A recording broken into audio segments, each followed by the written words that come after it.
ಬಿಜಾಪುರ, ಬಾಗಲಕೋಟೆ, ರಾಯಚೂರು, ಯಾದಗಿರಿ, ಕಲಬುರಗಿ, ಬೀದರ್ ಈ ಜಿಲ್ಲೆಗಳಲ್ಲಿ ಅತಿವೃಷ್ಟಿಯ ಸಂಕಷ್ಟಕ್ಕೆ ರೈತರು, ಜನಸಾಮಾನ್ಯರು ಸಿಲುಕಿ ಲಕ್ಷಾಂತರ ಹೆಕ್ಟೇರ್ಗಳಲ್ಲಿ ಬೆಳೆ ಹಾನಿಯಾಗಿ ಮನೆ ಕಳ್ಕೊಂಡು, ಜಾನುವಾರುಗಳನ್ನು ಕಳ್ಕೊಂಡು, ಜೀವ ಕಳ್ಕೊಂಡು ಸಂಕಷ್ಟದಲ್ಲಿದ್ದಾರೆ.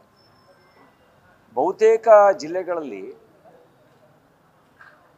ಸರ್ಕಾರ ಮತ್ತು ಮಂತ್ರಿಗಳು ಸಂವೇದನೆ ಕಳ್ಕೊಂಡಿದ್ದಾರೆ.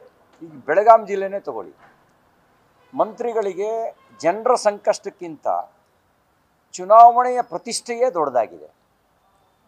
ಆ ಚುನಾವಣೆಯ ಒಳಗೆ ಮುಳುಗಿದ್ರೆ ಹೊರತು ಸಹಕಾರಿ ಕ್ಷೇತ್ರದ ಚುನಾವಣೆಯಲ್ಲಿ ಜನರ ಸಂಕಷ್ಟವನ್ನು ಕೇಳಬೇಕು ಅನ್ನುವಂಥ ಸಂವೇದನೆ ಅವರಿಗಿರಲಿಲ್ಲ. ಈಗಲಾದರೂ ಸಂವೇದನೆ ತೋರಿಸಿ. ರಾಜ್ಯದಲ್ಲಿ ಏನಾಗ್ತಾ ಇದೆ, ಈ ರೈತರ ಸಂಕಷ್ಟವಿಲ್ಲ ಸಂದರ್ಭದಲ್ಲಿ ನಾನು ಮುಖ್ಯಮಂತ್ರಿ, ನೀವು ಯಾರು ಮುಖ್ಯಮಂತ್ರಿ ಅನ್ನೋದು ಮುಖ್ಯ ಅಲ್ಲ. ಜನ ನಿಮ್ಗೆ ಅಧಿಕಾರ ಕೊಟ್ಟಿದ್ದಾರೆ. ನೀವು ರೈತರ ಸಂಕಷ್ಟಕ್ಕೆ, ಜನರ ಸಂಕಷ್ಟಕ್ಕೆ ಸ್ಪಂದಿಸಿ, ಅವರ ಕಷ್ಟದ ನೆರವಿಗೆ ಬನ್ನಿ. ಇದು ನಾನು ಮುಖ್ಯಮಂತ್ರಿ ಅನ್ನೋ ಕಾಲನ ಇದು? ಏನಾಗಿದೆ ನಿಮಗೆ? ಇನ್ನು 2.5 ವರ್ಷ ನಾನೇ ಮುಖ್ಯಮಂತ್ರಿ. ಅರೆ 5 ವರ್ಷ ನಿಮ್ಮ ಪಕ್ಷಕ್ಕೆ ಅಧಿಕಾರ ಕೊಟ್ಟಿದ್ದಾರೆ, ನೀವು ಮಾಡ್ತಿರೋದೇನು? ಭ್ರಷ್ಟಾಚಾರ ಮಾಡೋಕ್ಕೆ ನಿಮ್ಗೆ ಅಧಿಕಾರ ಕೊಟ್ಟಿದ್ದು? ಗುತ್ತಿಗೆದಾರರ ಪತ್ರ ಬರೆದಿದ್ದಾರಲ್ಲ, ಓದಿ ನಿಮಗೆ ನಾಚಿಕೆ ಆಗಲಿಲ್ವಾ? ಜನ ನಮ್ಮ ಬಗ್ಗೆ ಏನು ಅನ್ಕೋತಾರೆ ಅಂತ ಅನ್ನಿಸ್ಲಿಲ್ವಾ? ನಿಮಗೆ ಬರೆದಿರೋದು ಮಾನ್ಯ ಮುಖ್ಯಮಂತ್ರಿ ಸಿದ್ದರಾಮಯ್ಯನವರೇ ಪತ್ರನ. ಭ್ರಷ್ಟಾಚಾರ ಡಬಲ್ ಆಗಿದೆ ಅಂತ ಹೇಳಿದ್ದಾರೆ, ಕಮಿಷನ್ ಡಬಲ್ ಆಗಿದೆ ಅಂತ ಹೇಳಿದ್ದಾರೆ. ನಿಮ್ಮ ಸರ್ಕಾರದ ಬಗ್ಗೆ ಅವ್ರು ಕೊಟ್ಟಿರುವಂಥ ಸರ್ಟಿಫಿಕೇಟು. ಬೆಲೆ ಏರಿಕೆಯಿಂದ ಜನ ತತ್ತರಿಸಿದ್ದಾರೆ. ಕೇಂದ್ರ ಸರ್ಕಾರ GST ಇಳಿಸಿ ಜನಸಾಮಾನ್ಯರ ನೆರವಿಗೆ ಬರ್ತಾ ಇದ್ರೆ, ನೀವು ಎಲ್ಲದರ ಬೆಲೆ ಏರಿಸಿ ಜನರನ್ನು ಸಂಕಷ್ಟಕ್ಕೆ ದುಡಿದಿರಿ. ನೀವು ಬಂದ ಮೇಲೆ 69 ವಿವಿಧ ಅಗತ್ಯ ವಸ್ತುಗಳ ಬೆಲೆ ಏರಿಕೆ ಮಾಡಿದಿರಿ. ನೀವು ಪಟ್ಟಿ ಕೊಡಬೇಕಾ ನಿಮಗೆ? ಬರ್ತ್ ಸರ್ಟಿಫಿಕೇಟಿಂದ ಡೆತ್ ಸರ್ಟಿಫಿಕೇಟ್ವರೆಗೂ ನಿಮ್ಮ ಸರ್ಕಾರ ಬಂದ ಮೇಲೆ ಡಬಲ್ ಆಗಿದೆ. RTC ಪಹಣಿ ಬೆಲೆ ಡಬಲ್ ಆಯಿತು. ಅಡಿಗೆ ಎಣ್ಣೆಯಿಂದ ಕುಡಿಯೋ ಎಣ್ಣೆವರೆಗೂ ಬೆಲೆ ಏರಿಕೆ ಮಾಡಿದಿರಿ. ನೀವು ಸ್ಟಾಂಪ್ ಡ್ಯೂಟಿ ಡಬಲ್ ಮಾಡಿದಿರಿ. ವೆಹಿಕಲ್ ರಿಜಿಸ್ಟ್ರೇಷನ್ನು ಅದನ್ನು ಡಬಲ್ ಮಾಡಿದ್ರಿ. ಪೆಟ್ರೋಲ್ ಡೀಸೆಲ್ ಮೇಲೆ ಸೆಸ್ ಹಾಕಿದ್ರಿ. ಇವತ್ತಿನ ಪರಿಸ್ಥಿತಿಯನ್ನು ನೋಡಿದಾಗ ಮುಖ್ಯಮಂತ್ರಿ ಬದಲಾವಣೆಯಿಂದ ಪರಿಸ್ಥಿತಿ ಸುಧಾರಿಸೋದಿಲ್ಲ. ಸರ್ಕಾರವೇ ಬದಲಾಗಬೇಕು. ಸರ್ಕಾರವೇ ಬದಲಾದರೆ ಮಾತ್ರ ಪರಿಸ್ಥಿತಿ ಸುಧಾರಿಸುತ್ತೆ. ಅವನು ಬಂದರೂ ಭ್ರಷ್ಟಾಚಾರ ಮಾಡ್ತಾರೆ, ಇವರು ಬಂದರೂ ಭ್ರಷ್ಟಾಚಾರ ಮಾಡ್ತಾರೆ. ಯಾಕೆಂದರೆ ಕಾಂಗ್ರೆಸ್ DNA ಭ್ರಷ್ಟಾಚಾರಿ DNA. ಹಾಗಾಗಿ ಪರಿಸ್ಥಿತಿ ಬದಲಾಗಬೇಕು ಅಂದರೆ ಸರ್ಕಾರವೇ ಬದಲಾಗಬೇಕು. ನಾವಿವತ್ತು ಆರ್ ಅಶೋಕ್ ಅವರ ನೇತೃತ್ವದಲ್ಲಿ ವಿಧಾನಸಭೆಯ ವಿಪಕ್ಷದ ನಾಯಕರು ಸಂಕಷ್ಟಕ್ಕೊಳಗಾಗಿರ್ತಕ್ಕಂಥ ಸಂತ್ರಸ್ತರನ್ನು ಸಂತೈಸೋದಕ್ಕೆ ಹೋಗ್ತಾ ಇದ್ದೀವಿ. ವಿಪಕ್ಷವಾಗಿ ಸಂಕಷ್ಟವನ್ನು ಸರ್ಕಾರದ ಗಮನಕ್ಕೆ ತರುವಂಥ ಕರ್ತವ್ಯ ನಮ್ಮದಿದೆ. ಆ ಕರ್ತವ್ಯನ ಮಾಡ್ತೇವೆ. ಕಳೆದ ವಾರದಲ್ಲಿ ರಾಜ್ಯಾಧ್ಯಕ್ಷರಾದಂಥ ವಿಜೇಂದ್ರ ಅವರು ಮತ್ತು ವಿಧಾನ ಪರಿಷತ್ತಿನ ವಿಪಕ್ಷದ ನಾಯಕರಾದಂಥ ಚಲವಾದಿ ನಾರಾಯಣಸ್ವಾಮಿ ಅವರ ನೇತೃತ್ವದಲ್ಲಿ ರಾಯಚೂರು, ಕಲಬುರಗಿ, ಬೀದರ್, ಯಾದಗಿರಿ ಜಿಲ್ಲೆಗೆ ಭೇಟಿ ಕೊಟ್ಟಿದ್ದರು. ಇವತ್ತು ನಾವು ಬೆಳಗಾವಿ, ಬಿಜಾಪುರ, ಬಾಗಲಕೋಟೆ ಜಿಲ್ಲೆಗೆ ಭೇಟಿ ಕೊಟ್ಟು ಸಂತ್ರಸ್ತರ ನೋವಿನ ಧ್ವನಿಯನ್ನು ಆಲಿಸಿ ಕಣ್ಣಿದ್ದು ಕುರುಡಾಗಿ, ಕಿವಿ ಇದ್ದು ಕಿವಿಡರಂತೆ ವರ್ತಿಸ್ತಾ ಇರ್ತಕ್ಕಂಥ ಸರ್ಕಾರವನ್ನು ಎಚ್ಚರಿಸುವ ಕೆಲಸವನ್ನು ನಾವು ಮಾಡ್ತೇವೆ. ನಾಳೆ ಬೆಳಗಾವಿಗೆ CM ಅವರು ಬರ್ತಾ ಇದ್ದಾರೆ.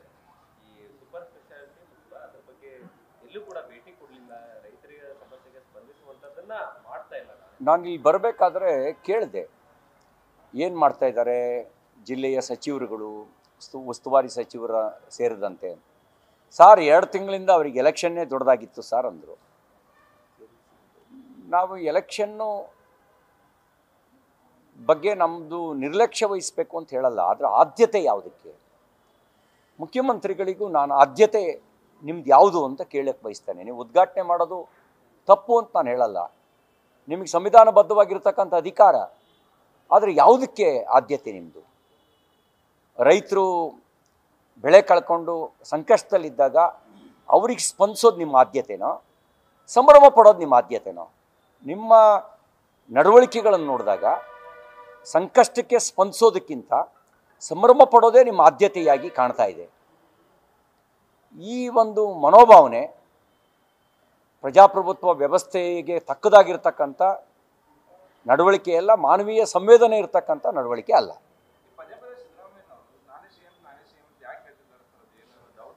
ನೋಡಿ, ಕಾಂಗ್ರೆಸ್ ಪಾರ್ಟಿಗೆ 136 ಸೀಟ್ನ ಕೊಟ್ಟಿದ್ದಾರೆ. ಅವರು ಇವ್ರದ್ದೆಲ್ಲ ಸಪೋರ್ಟ್ ಸೇರಿದರೆ 140ಕ್ಕೂ ಹೆಚ್ಚು ಬೆಂಬಲ ಅವರಿಗಿದೆ. ಕಾಂಗ್ರೆಸ್ ಪಾರ್ಟಿ ಒಳಗೆ ಯಾರನ್ನು ಮುಖ್ಯಮಂತ್ರಿ ಮಾಡಬೇಕು ಅನ್ನೋದು ನಮಗೆ ಸಂಬಂಧಪಟ್ಟಿದ್ದಲ್ಲ.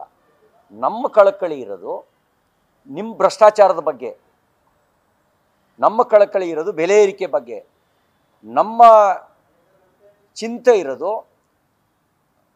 ಜಾತಿಯನ್ನು ಒಡೆಯುವಂಥ ನಿಮ್ಮ ನೀಚ ರಾಜಕಾರಣದ ಬಗ್ಗೆ, ನಮ್ಮ ಚಿಂತೆ ಇರೋದು ಹಿಂದೂ ಸಮಾಜವನ್ನು ಒಡೆಯುವ ಷಡ್ಯಂತ್ರದ ಬಗ್ಗೆ. ಇದ್ರ ಬಗ್ಗೆ ನಮ್ಮ ಚಿಂತೆ. ಯಾರು ಮುಖ್ಯಮಂತ್ರಿ ಆಗ್ತಾರೆ ನಮಗೇನು ಸಂಬಂಧಪಟ್ಟಿದ್ದಲ್ಲ. ಮತ್ತು ನಾನೇ ಅನ್ನುವಂಥದ್ದು ಹೈಕಮಾಂಡ್ ದುರ್ಬಲ ಆಗಿರೋ ಸಂಕೇತ.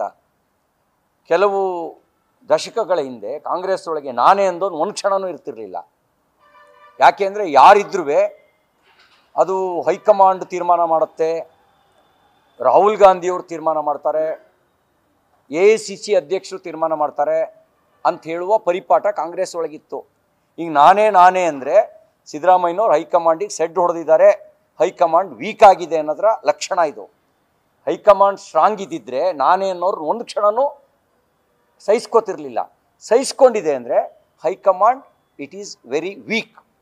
ಸರ್, ಈಗ ನವೆಂಬರ್ ಕ್ರಾಂತಿ ಅನ್ನುವಂಥದ್ದು ಕಾಂಗ್ರೆಸ್ ನಲ್ಲಿ ಬಹಳಷ್ಟು ಚರ್ಚೆ ಆಗ್ತಾ ಇರುವಂಥದ್ದು. ಒಂದ್ ಕಡೆ DK ಶಿವಕುಮಾರ್ ಆಪ್ತ ಶಾಸಕರೆಲ್ಲರೂ ಕೂಡ DK ಶಿವಕುಮಾರ್ ಅವರು CM ಆಗಲಿ ಅನ್ನುವಂಥದ್ದನ್ನು ಮಾಡ್ತಾ ಇದ್ದಾರೆ. ರಾಜ್ಯದಲ್ಲಿ ಏನ್ ನಡೀತಾ ಇದೆ, ಸರ್ಕಾರದಲ್ಲಿ ಏನ್ ನಡೀತಾ ಇದೆ? ಕ್ರಾಂತಿ ಅನ್ನೋದು ಭಾರತೀಯ ದರ್ಶನಗಳಲ್ಲಿ ಒಳ್ಳೆಯದಕ್ಕೆ ಬಳಕೆಯಾಗುವ ಪದ. ಯಾರು ಮುಖ್ಯಮಂತ್ರಿ ಆದರೂ ರಾಜ್ಯಕ್ಕೆ ಒಳ್ಳೆಯದಾಗತ್ತೆ ಅನ್ನುವಂಥ ವಿಶ್ವಾಸ ಇಲ್ಲ. ಒಬ್ಬ ಭ್ರಷ್ಟನ ಬದಲಿಗೆ ಇನ್ನೊಬ್ಬ ಭ್ರಷ್ಟ ಬಂದರೆ ರಾಜ್ಯಕ್ಕೆ ಒಳ್ಳೆಯದಾಗೋಕ್ಕೆ ಸಾಧ್ಯನೇ ಇಲ್ಲ. ಕಾಂಗ್ರೆಸ್ಸೇ ಭ್ರಷ್ಟ ಸರ್ಕಾರ, ಕಾಂಗ್ರೆಸ್ಸೇ ಭ್ರಷ್ಟ ಸರ್ಕಾರ, ಕಾಂಗ್ರೆಸ್ಸೇ ಹೋಗಬೇಕು, ಆವಾಗ ಒಳ್ಳೆಯದಾಗತ್ತೆ. ಕಾಂಗ್ರೆಸ್ಸೇ ರಾಜ್ಯದಿಂದ ಹೋಗೋದು ಅದು ಕ್ರಾಂತಿಯ ಲಕ್ಷಣ. ಅಲ್ಲಿವರೆಗೂ ರಾಜ್ಯಕ್ಕೆ ಒಳ್ಳೆಯದಾಗತ್ತೆ ಅನ್ನೋ ನಿರೀಕ್ಷೆ ನೀವ್ಯಾರು ಇಟ್ಕೊಂಬೇಡಿ. ನ್ಯೂಸ್ ಫಸ್ಟ್, ನಿರ್ಭೀತಿಯಿಂದ ನಿಮ್ಮ ಪರವಾಗಿ.